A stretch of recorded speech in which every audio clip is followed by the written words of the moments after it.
जय जगन्नाथ मु स्मृति नायक आपण मानक चैनल रे स्वागत करुच्ची। आज गोटे बहुत सुंदर टॉपिक ऊपर मु कहया पई चाहूची। समुद्र मंथन। समुद्र मंथनटा खाली गोटे पौराणिक विषय वस्तु नुहे, एटा आम जीवनर गोटे बहुत बड़ प्रक्रिया। आम मनर यात्रा होची समुद्र मंथन। आसंतु जानिबा बहुत सुंदर। मु जो दिन जानिबा को पाइली मते बहुत भल लागिथिला। एटा बुझिबा को चेष्टा करतिली। समुद्र होची आमर से मन। मंदराचल पर्वत होची सेतिरे स्थिरतार सहित बसिबा, मन को नेकी स्थिरतार सहित बसिबा। जो देव आ असुर कौन? देव होची आम मन भितरे थिबा दैवी प्रवृत्ति, स्नेह, प्रेम, करुणा, भल पाइबा, ए सब होची आमर दैवी प्रवृत्ति। असुर कौन? आम भितरे थिबा असुर प्रवृत्ति, नेगेटिव विचार, नेगेटिव थॉट्स, जोटा कि हमको घृणा, भय, अहंकार, दुख, विभिन्न प्रकार जंत्रणा, विभिन्न प्रकार राग, द्वेष, हिंसा, ए सब होची हमर असुरिक प्रवृत्ति। जेतेबेले हमर बासुकी नाग होची हमर निश्वास प्रश्वास यात्रा। भल कि बुझिबा को चेष्टा करंतु।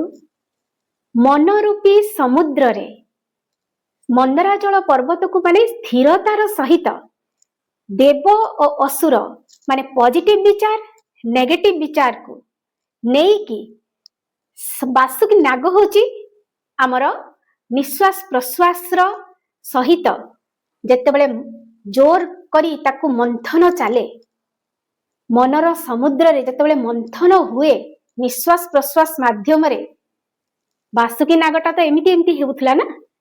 तो जेतेबेले निश्वास प्रश्वास द्वारा हमर से मनरूपी समुद्र रे मंथन हुए, से नेगेटिव विचार और पॉजिटिव विचार मध्य जेतेबेले कॉन्फ्लिक्ट आरंभ हुए, सेतेबेले प्रथमे सेथिरु विष बाहरी थिला। विष माने कोन? आम भितरे थिबा विभिन्न प्रकार नकारात्मक चिंताधारा, सेई केते वर्ष तळर सब भय, जंत्रणा, कष्ट, राग, कहा प्रति कोन राग अछि, कहा प्रति कोन हिंसा अछि, केते प्रकार हमर अहंकार, मु बड़, मु एटा करि देबी, मु सेटा करि देबी, विभिन्न प्रकार भय, केते जन छोट बळु कोठी कोन हेइथिला से सब जिंसर जंत्रणा, से सब भय, सेई सब विष सब बाहरिबा आरंभ हुए। महादेव कोन करिथिले? आसिके से विषटा को पान करथिले। कोन सिखौचंती महादेव? जे हमर जो नेगेटिव विचार अछि, सब प्रकार जेते प्रकार माने दैवी असुरी प्रवृत्ति सब अछि हम भितरे, ताको अनुभव करिबा ध्यान माध्यम रे, आ ताको एक्सेप्ट करिबा जे मो भितरे एटा को अछि, आई एक्सेप्ट इट, मु ग्रहण करूची। काइना प्रत्येक मनुष्य भितरे ए सब जिंस थाए, कहार बेसी थाए, कहार कम थाए। समस्तंक भितरे अहंकार भाव थाए, समस्तंक भितरे राग, द्वेष, काम वासना, विभिन्न प्रकार हिंसा, विभिन्न प्रकार भय, जंत्रणा सब थाए। आ सेगुडा को बाहरे आ ताको एक्सेप्ट करिबा जे हां मो भितरे अछि। आमे कोन करूना, छळनार मुखा पिंधिकी आमे दुनिया सामने रे चाली थाउ जे मु बहुत भलो, मो भितरे ए सब किछि जिंस नाही, किंतु सब जिंस समस्तंक भितरे रहिछि। छळनार मुखा को जेतेबेले आमे हटो, आमे एक्सेप्ट करू जे मो भितरे ए सब जिंस अछि, आई एक्सेप्ट, मु ग्रहण करूची, सेतेबेले आपनक भितरे जो डुअल पर्सनालिटी थाए, माने द्वंद्वी वृत्ति चालिबा, सेउडा को बंद हुए। आपण छळनार मुखाटा आपण खोलंती, आपण ओरिजिनालिटीटा को बाहर देखांती, निजर जो प्रकृत चेहरा को आपण निजे चिन्हंती, आ सेइटा भी दुनिया को देखांती। दुनिया माने हुए तो आपनक परिवार हो बा समाज हो, देखांती निजर छळना रूपी मुखा को आपण काढी की फिंगी दियंती, निज को एक्सेप्ट करंती जे मो भितर भी ए सब जिंस अछि, मु भी एते बड़ साधु नुहे, मो भितर भी विभिन्न प्रकार जिंस रहिछि, ताको ग्रहण करिबा। जेमति कि महादेव विषटा को पान करथिले, निज कंठरे ताको रखिथिले, ताको ग्रहण करिबा, ताको बाहर उगालिबा नाही, बाहर से सब जिंस को उगाली कि अन्य को कष्ट देबा नाही, कि निजे भी कष्ट पाइबा नाही। जेतेबेले हम एक्सेप्ट करिनेलु जे आम भितरे ए सब जिंस अछि, मु ग्रहण करूची, आउ हे प्रभु मु आकु कमेवा पई चाहूची, काहे मूलपछ हुए नाही हमर सब प्रकार ए सब प्रवृत्ति रुहे, किंतु ताको में कन्वर्ट करू, परिवर्तित करू। कोउथिरे? आमर पॉजिटिव विचार रे भल पाइबा स्नेह करुणा प्रेम रे आमे ताकू कन्वर्ट करू से दिव्य ऊर्जा सहित निजको आमे कनेक्शन कराऊ से सब जिनस को आमे तले परिवर्तन करिवा पई चाहू एक्सेप्ट करिकि सेतेबेले आम जीवन रे वेल्थ आसीबा आरंभ हुए। वेल्थ माने कोन माँ लक्ष्मी कोन सुख समृद्धिर प्रतीक से सुख आसे आम जीवन रे से समृद्धि आसे आम जीवन रे से वेल्थ टा आसे आम जीवन रे माँ लक्ष्मी वास हुए आम जीवन रे तापरे जाइकी अमृतर वर्षा हुए। अमृतर वर्षा माने से जो सुख से जो शांति से जो संतुष्टि सेटा आसे सेतेबेले सुख भी जो टाइप रो भाव थाए दुख भी सेई टाइप रो भाव हे जाए किछि प्रभेद रुहे नहीं। जदि आज आपन को कोनोसी कारणर लक्ष टंका मिलिछि ता पई भी आपन जति की खुशी हेबे। जदि आपन को जीवन रे कोनोसी प्रकार असुविधा सृष्टि हेछि समस्या आसीछि सेथिरे भी आपन घाबरेबे नहीं।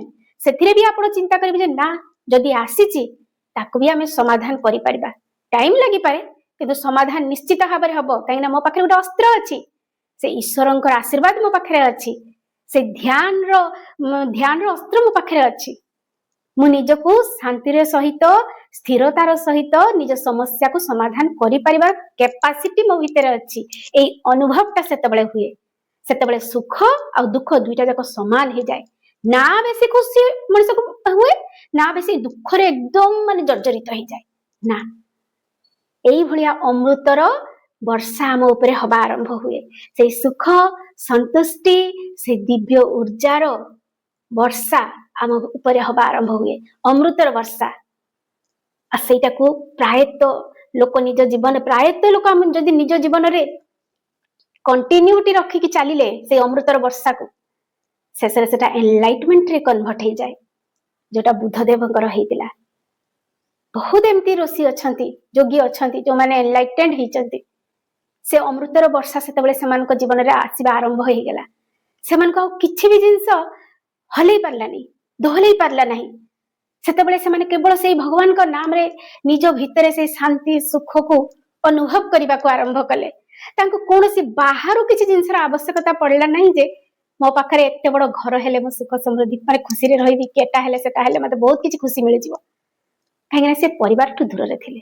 किंतु जो माने आमे परिवार भितरे रहुचे आमे कोन करिबा आम निज परिवार वर्ग सहित आमे रहिबा ना सेही सुख समृद्धि सेही अमृत को आमे प्रत्येक दिन जीवन रे अनुभव करबा को हेले ए प्रोसेस देकी जीवा को ही पड़िबो। समुद्र मंथन रो टॉपिक टा मते बहुत मो मन को छुईतिला जे किते सुंदर कथाटा एटा हमर जो मनरूपी समुद्र रे जो पर्वत को स्थिर भाव में रखिकी जो आम पॉजिटिव विचार नेगेटिव विचार रो मंथन रे निज निश्वास प्रश्वास सहित मंथन करी आमे केते प्रकार भल भल जिंस अट्रैक्ट करि परिबा हम जीवन रे। प्रथमे विश्व बाहरिबो किंतु ताकू निज भितरे अनुभव करिबा एक्सेप्ट करिबा जे हां मो भितरे भी ए सब जिंस अछि। छलनार मुखा को बाहर करिबा निजर ओरिजिनलिटी को माने एक्सेप्ट करिबा ग्रहण करिबा मु जहा सेटा को मु ग्रहण करूची एबे तापरे से जो वेल्थ हम जीवन रे आसीबा आरंभ हो जाए से सक्सेस आसीबा आरंभ हो जाए से धन संपत्ति समृद्धि सुख सब आसीबा आरंभ हो जाए तापरे धीरे धीरे हम जीवन रे संतुष्टि आसे से आत्मबोध हुए से आत्मा ज्ञान हमको मिले से जो सोल कॉन्शियसनेस रे हमें आसी जाऊ जे मु गोटे आत्मा मु ए पृथ्वी पृष्ठ को आसीची मो निजर अभिनय करूची समस्त संगे तापरे पुणी ए शरीर त्याग करी ए जो कपड़ा शरीरटा अछि ताकू त्याग करके पुणी आउ गोटे नुआ जन्म लेबी। से जो आत्मार टॉपिक को आमे बोध करिबा आरंभ करू से आत्मा ज्ञान को जानिबा आमे आरंभ करू से अमृतर वर्षा हम ऊपर हुए सेतबेले से दिव्य ऊर्जा हमको स्पर्श करे सेतबेले जो शांति मिले से जो माने आनंद मिले सेटा बहुत अलगा तार अनुभूति बहुत अलगा। समुद्र मंथन आम जीवन प्रक्रिया आम मनर प्रक्रिया ताको अनुभव करबा दरकार ताको जीवन रे निश्चित भाव में आपणैबा दरकार। ध्यान टा बहुत इंपोर्टेंट ध्यान को जीवन रे आपणांतु ध्यान को निश्चित भाव में करंतु बेसी समय नहेला नहीं निश्चित भाव में अध घंटे तो बसंतु ही बसंतु निज सहित। जानिछंती गोटे मनीषर तार बयस जेते जदि जनकर बयस 40 वर्ष से एटलिस्ट 40 मिनिट बसिबा दरकार ध्यान रे जदि आम 45 मिनिट बसु ता भितर हमको 5 मिनिट कि 10 मिनिट से दिव्य ऊर्जार स्पर्श होता है किंतु से 5-10 मिनिट भी दिव्य ऊर्जार स्पर्श आम जीवन को परिवर्तन कर दिए किंतु एटा गोटे सबुदिन गोटे प्रैक्टिस डेली प्रैक्टिस जिते बड़ बड़ लोक आप देखिए जीवन में किसी अचीव कर किसी भी कर समस्ते निश्चित भाव में ध्यान करती निश्चित भाव में निज सहित बसती निजक जानवा चेष्टा करती देले जाकि से उपरକୁ उठी कहीं से निज भीतर मेरिट आ डिमेरिट दुईटा जाक से अनुभव कर एक्सेप्ट कर डिमेरिट टाकू मेरिट रे परिवर्तन करदेले जाकि से ऊपर को उठी तेणु ध्यान बहुत किसी करें आपंकर पूरा जीवन को 360 डिग्री टर्न करदब ध्यान गोटे एपरी जिनस आप जीवन को 360 डिग्री पूरा परिवर्तन करदब करके देखंतु निज जीवन रे भल भल जिनस को आपणातु निज जीवन को सुख शांति रे बितांतु भगवान आपण समस्त को सुख समृद्धि आनंद प्रदान करू जय जगन्नाथ आशा करूची वीडियोटी भल लागिथिबो यदि भल लागिथाय ताले लाइक कमेंट सब्सक्राइब निश्चित भाव रे करिवे जय जगन्नाथ।